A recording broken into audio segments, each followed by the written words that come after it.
बिस्मिल्लाहिर्रहमानिर्रहीम। अस्सलाम वालेकुम माय यूट्यूब फैमिली, कैसे हैं आप सब? उम्मीद करते हैं आप सब खैरियत से होंगे। अल्हम्दुलिल्लाह मैं भी खैर से हूँ। आज मैं अपने व्लॉग का आगाज़ अफ्तारी की तैयारी से शुरू कर रही हूँ और आज मैं अफ्तारी के लिए तैयार कर रही हूँ रंगीन सेवइयाँ। बच्चों का भी रोज़ा आता है तो फिर उनकी पसंद का भी ख्याल रखा जाता है, तो मैंने कहा आज उनके लिए रंगीन सेवइयाँ बना लेती हूँ। ये बच्चों को बहुत ज़्यादा पसंद भी हैं। तो इसमें मैंने जैतून का ऑयल डाला है, साथ 3-4 इलायचियों के दाने खोल के साथ छिलकों के साथ डाल दिए हैं और 2 लौंग डाले हैं, उनको थोड़ा सा कड़कड़ाया है और फिर इसमें मैंने शामिल कर दी हैं रंगीन सेवइयाँ। इनको भी थोड़ी देर भूनेंगे। जब इनका कलर चेंज हो जाएगा तो फिर मैं इसमें शामिल करूँगी दूध। आज सहरी में मेरे साथ बहुत ही बुरा हुआ क्योंकि मैं रात को लेट सोई थी, तो सुबह मेरी आँख ही नहीं खुली। जब मैं उठी हूँ तो अज़ानें हो रही थी, फिर अज़ानों में मैं पानी भी नहीं पी सकी। फिर मैंने वैसे ही नियत कर ली रोज़े की और उसके बाद मैंने वज़ू किया और नमाज फ़जर की अदा की और उसके बाद अपना एक सपारा पढ़ा।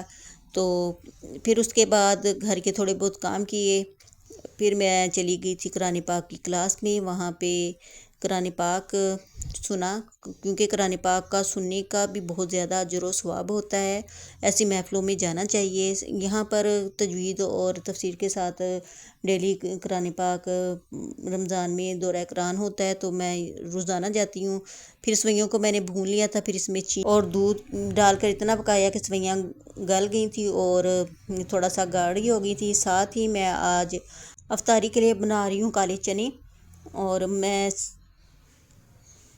ये भी पका के रख लूँगी क्योंकि फिर अफ्तारी में ना सालन पकाने का टाइम नहीं होता, बाकी चीज़ें तैयार करनी होती हैं। तो काले चनों में मैंने पानी, लहसुन, अदरक, प्याज, टमाटर, नमक, मिर्च, गरम मसाला, हल्दी, ज़ीरा और धनिया पाउडर डालकर गलने के लिए रख दिया था। अब ये गल गए हैं। फिर इसमें मैंने ऑयल डालकर भून कर, तो अब इसमें मैं शामिल कर रही हूँ पानी, और पानी मैं इतना ही डालूँगी जितना शोरबा तैयार करना है।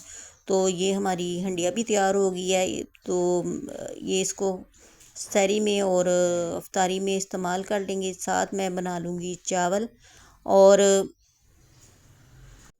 जब मैं किचन से बाहर निकली तो ये बबलू ने ना टेबल से ये कागज़ पकड़ा है और इसे ज़मीन पर फेंक कर इसके साथ खूब खेल रहा था और पता नहीं कैसे ये मुंह में ये कागज़ पकड़ लेता था और जंप लगाता था। ये देखें, तो बड़ा ही अच्छा लग रहा था।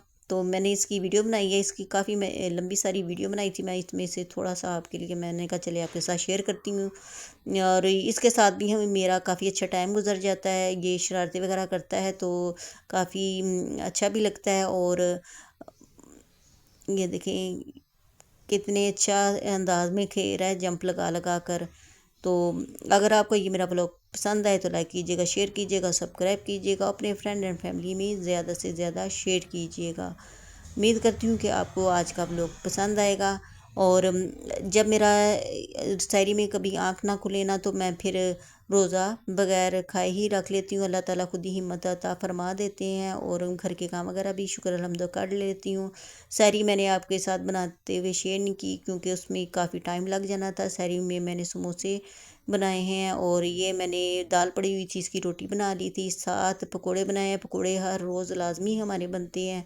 तो शुक्र अल्हम्दुलिल्लाह, अल्लाह ताला आपके भी दस्तरखान में बरकत अता फरमाए।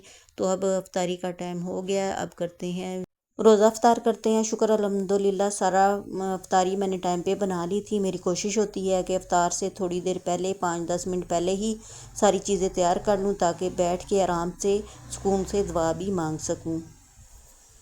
भी आ गया तो इसको मैंने पहले रोटी डाली है तो उसने वो नहीं खाई, तो ये ना बड़े मज़े से समोसे खा रहा है। तो रोटी इसको पसंद नहीं आई और पहली दफ़ा ना मैंने इसको हमने समोसा डाला है तो मज़े से ये समोसे को खा रहा था।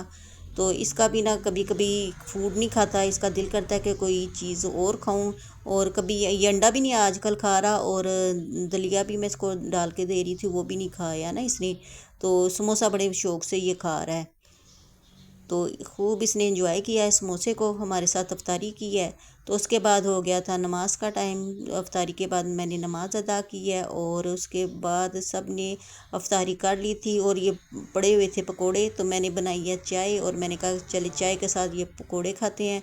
अफ्तारी में अक्सर पकोड़े बच जाते हैं तो फिर मैं ऐसा करती हूँ, मज़ेदार सी चाय बनाती हूँ और फिर मैं पकोड़ों के साथ चाय भी पीती हूँ। और मुझे ये बहुत ज़्यादा पसंद है। क्या आपको भी पसंद है? मुझे ज़रूर बताइएगा ये। तो अब मैं चाय के साथ अपने पकौड़े एंजॉय करती हूँ और उम्मीद करती हूँ कि आज का व्लॉग आपको पसंद आएगा।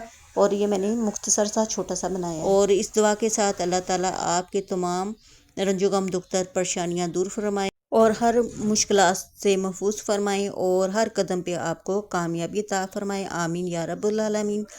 तो मिलूंगी आपसे कल नए व्लॉग में नई रेसिपी के साथ नए अंदाज में। अपना अपना प्यारों का ख्याल रखिएगा और मुझे दुआओं में याद रखिएगा।